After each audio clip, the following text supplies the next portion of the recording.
Hello and welcome back. In this video, I'm going to show you how to frost a half and half cake with the half and half sponge that we made in the previous video. And I'm going to show you how to make this beautiful rose on top of your cake. And because we made a chocolate and vanilla sponge in the last video, in this video I'm going to show you how you can add two flavors which are truffle and pineapple in a single cake. So without any further ado, let's get started. I have my 7-inch half and half sponge that I made in the last video. If you haven't checked it out, I'll put a link in the description and you can check it out. Now instead of using regular sugar syrup, I prefer to soak my cakes in milk and sugar. It gives a lot of flavor to the cake. You must try it out. Now on the vanilla side, I'm putting some whipped cream and I'm gonna spread it using an offset spatula. I'm not gonna teach you how to dot and layer a cake in this video because I've already done that in my previous videos, so you can check them out. I've applied an even layer of whipped cream on one side of the cake, which is vanilla. If you want to make a pineapple and black forest cake, you can apply whipped cream all over the cake. But because I'm making a truffle cake on one side, I'll apply chocolate ganache on that side. So here's my prepared dark chocolate ganache. If you want the recipe, I have uploaded a video before for 2-ingredient chocolate ganache. I'll put a link in the description and you can check that out. I'm gonna smoothen it out using another offset spatula. I'm gonna add some chocolate chips for texture, and on the whipped cream, which is the pineapple flavor, I'm gonna add some chopped pineapple. I know I could have used a spoon for this, especially for the video, but I prefer using my hands and I wash them after every layer, so don't worry. And now this is another important step. I'm applying some more whipped cream on top of the pineapple so that the layer that we're gonna put above it sticks to the cake and doesn't fall off completely. And I'm adding some more ganache to this side to balance out the height. And I'm gonna place my second layer on top of this. Chocolate on chocolate, remember that, okay? Once you're happy with the position of the sponge, press it slightly so that it sticks and then repeat the same process. Now before applying the layer of frosting on top, it's always better that you smoothen out the sides first.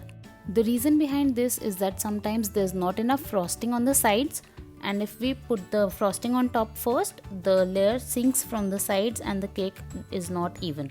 So it's always better that you fill in the gaps first with any extra frosting that you need so that your cake is nice and even. I'm gonna do this for both the sides, and I'm using two different offset spatulas because I don't want to mix chocolate and vanilla together. Once you're happy with the sides, we're going to repeat the same process, whipped cream over vanilla and chocolate ganache over the chocolate sponge. Try to keep both the frostings at the same level so that your cake is balanced and not uneven. And as you can clearly see, we're adding lots of chopped pineapple, so it increases the height of the vanilla side. So it's either you can decrease the amount of whipped cream you're using, or you can increase the amount of chocolate ganache. Now I'm placing the final layer, and as always I'm placing the last layer upside down. This will make your cake nice and even from the top.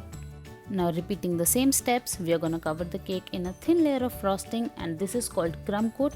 It is essential if you want a neat and professional looking cake, but if you're just doing it for yourself, you can simply eat it as it is with more frosting obviously. Once the crumb coat is done, we're going to chill the cake in the fridge for about 30 minutes until it's completely set.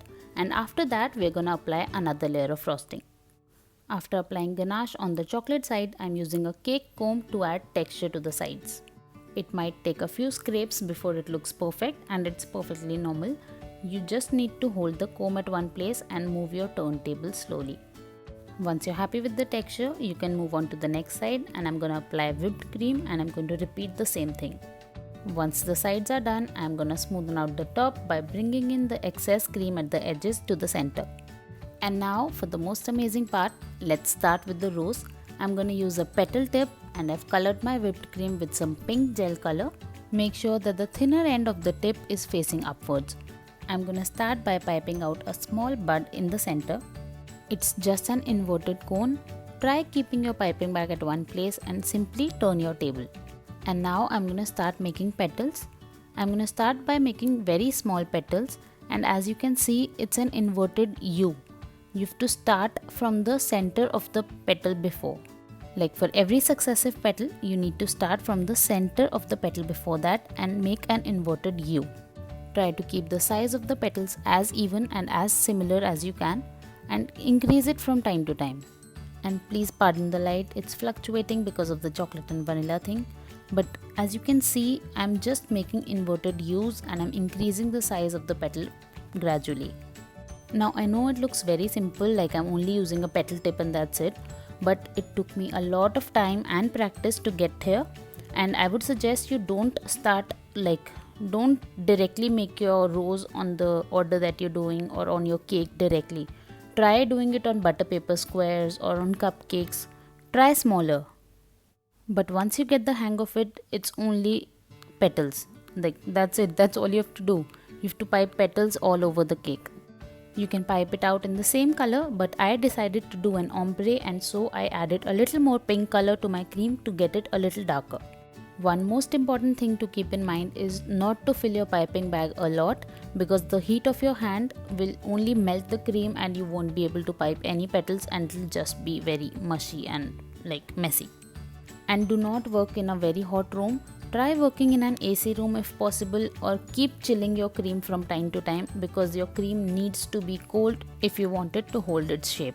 And at this point my cream got very soft and flowy and I wasn't able to pipe out very neat petals, so I decided to remove some of it and chill my cream and then pipe it again.